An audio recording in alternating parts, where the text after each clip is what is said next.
Muito bem, muito bem. Bom dia, boa tarde, boa noite, Santana e São Joaquim. Diz a tradição, os pais de Nossa Senhora, os avós de Jesus.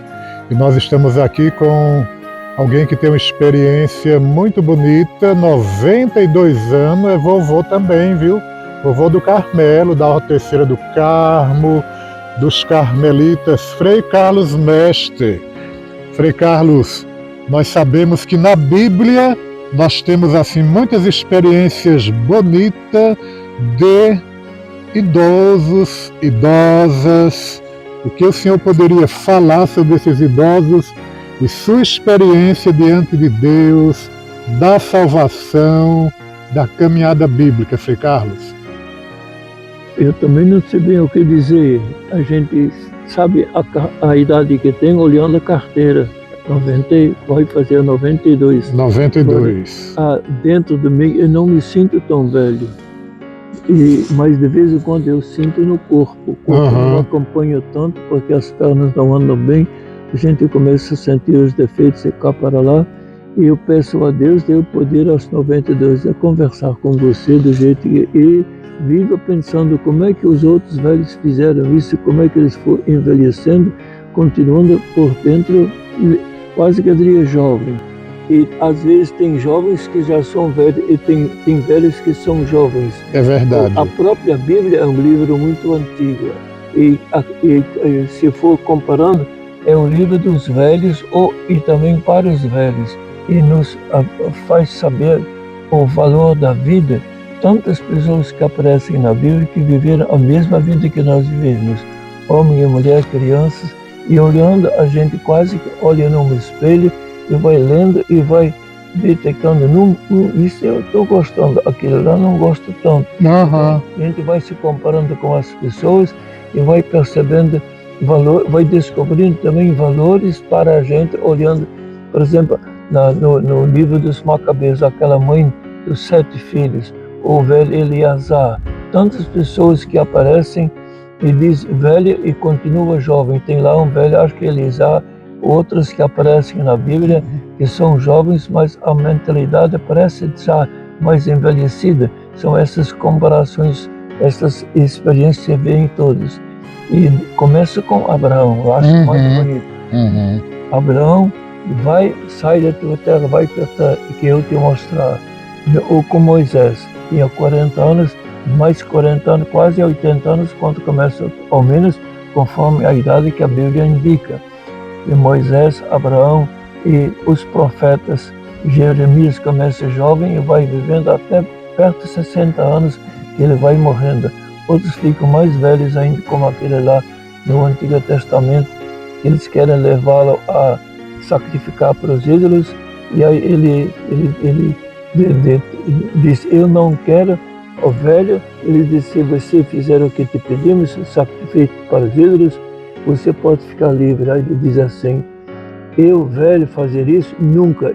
E levantou e pulou dentro como é que chama, do fogo, quase para dizer assim, ninguém vai poder dizer de mim. Então ele não queria que o nome dele, ele comprometeu o nome dele, só para poder ficar livre do sofrimento. O velho Eleazar, o livro dos Macabeus. E assim, tem muitas pessoas, tem de tudo um pouquinho.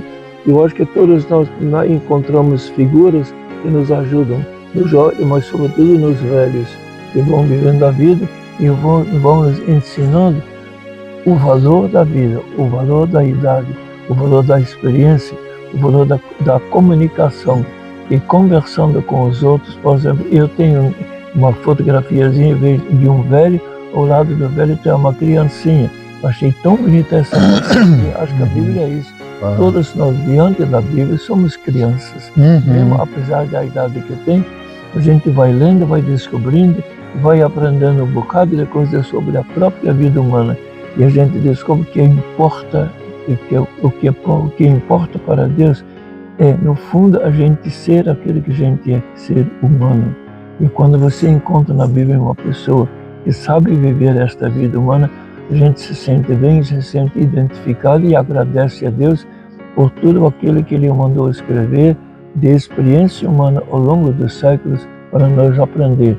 E depois Jesus também, não é que chegou a ser velho não, 33 é pouco. 33 é pouco, é mesmo. Mas ele aprendeu gente mais velha do que ele, porque ele crescia em idade e sabedoria, e idade e graça diante de Deus e dos homens.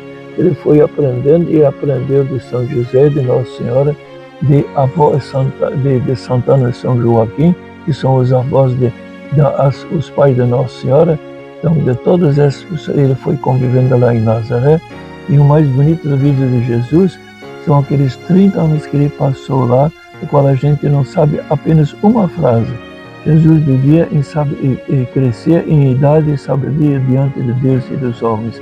E lembra outra coisa de Maria, se diz, ela guardava tudo isso no seu coração. Essas duas coisas, de Maria e de São José e de Jesus, que revelam um pouco todo o significado de uma vida onde só se conhecem os que com eles convivem lá em Nazaré, um lugarzinho pequeno, e lá cresceu para poder adquirir aquela sabedoria que ele comunicou para nós durante aqueles 3 anos que ele andou pela Galileia, pela Palestina toda. O senhor falando aí, né, dos personagens grandes da Bíblia, eu lembrei de Isabel, que a palavra de Deus diz, já era uma senhora de idade, estéril, mesmo assim ela foi abençoada por Deus e torna-se mãe. Então Isabel também já tinha uma certa idade, sim, né? E Zacarias também, o pai do primo de Jesus, né? João Batista. É a onde ele foi aprendendo o que é ser humano. Dos velhos daquela época. E acho que naquela época a família não era... Nós temos as famílias às vezes pequenas. Lá a família é quase seria uma comunidade, onde todo mundo conhece, todo mundo convive e um vai aprendendo dos outros, que não tinham livros para ler. Tem apenas a conversa e as noites crescentes, as noites são mais compridas do que aqui, e lá eles vão transmitindo a experiência de vida de uns para os outros. Passa de geração em geração. Como até hoje acontece, os velhos, os avós gostam dos netos. E eles é que transmitem a sabedoria que eles aprenderam, e assim acho que vai acontecendo, os velhos passando para os jovens. É verdade. Frei Carlos, eu trabalho, como o senhor sabe, eu acompanho a Ordem Terceira, né? E a gente se encontra com muitos idosos. Assim, vários grupos, os 39. Domingo foi o Dia Mundial, terceiro domingo mundial dos avós e dos idosos. O Papa, né, Francisco, que é idoso, mas tem esse espírito jovem. Agora em Portugal temos a Jornada Mundial da Juventude, um idoso falando para os jovens. Está vendo como é bonito? Isso é bonito. Não é? Porque às vezes tem jovem velho e tem velho jovem. É verdade. Então esta conversa entre os dois é que ajuda demais. Eu acho que no fundo é o que está acontecendo, essa transmissão da sabedoria dos velhos, dos idosos para os jovens. E acho que lá é a universidade universal, onde todo mundo é professor e aluno ao mesmo tempo. Por último, a Ordem Terceira do Carmo, todos os grupos, eles têm uma grande admiração para o senhor. Deixa uma mensagenzinha para os sodalices da Ordem Terceira. Eu estive em Manaus no início deste mês de julho, não é? Então é mais um grupo que está se formando lá nas Amazonas. Estivemos lá. Então são pessoas que lêem os seus livros. Aquele livro, Frei, Ao Redor da Fonte, as pessoas falam, Frei Petrone, cadê aquele livro? Eu falei, esgotou. Vou falar com o Frei Carlos para publicar uma nova edição. As pessoas gostam muito daquele livro. Deixa uma palavrinha para esses idosos e também jovens da Ordem Terceira no final do nosso bate-papo. Bom, eu diria assim, a Bíblia de ponta a ponta tem uma mensagem que ela quer transmitir. É a mesma que eu também transmito para mim e para todos. Sabe qual é? Sim. Na missa o Paulo diz assim, o Senhor esteja convosco. Qual é a resposta? Ele está no meio de nós. Pois esta é a mensagem que nós velhos temos que deixar transparecer. Não digo com palavras, mas pelo modo de viver, que Deus está conosco. E então aí o medo vai embora e a gente fica em paz e pode irradiar um pouquinho da boa nova que Jesus nos trouxe. E esta boa nova que a gente tenta transmitir no fundo é de comunicar um pouquinho do amor de Deus por todos nós, como Jesus fez também na vida dele, para com todos nós. E Nossa Senhora também fez a mesma coisa. Amém, muito obrigado.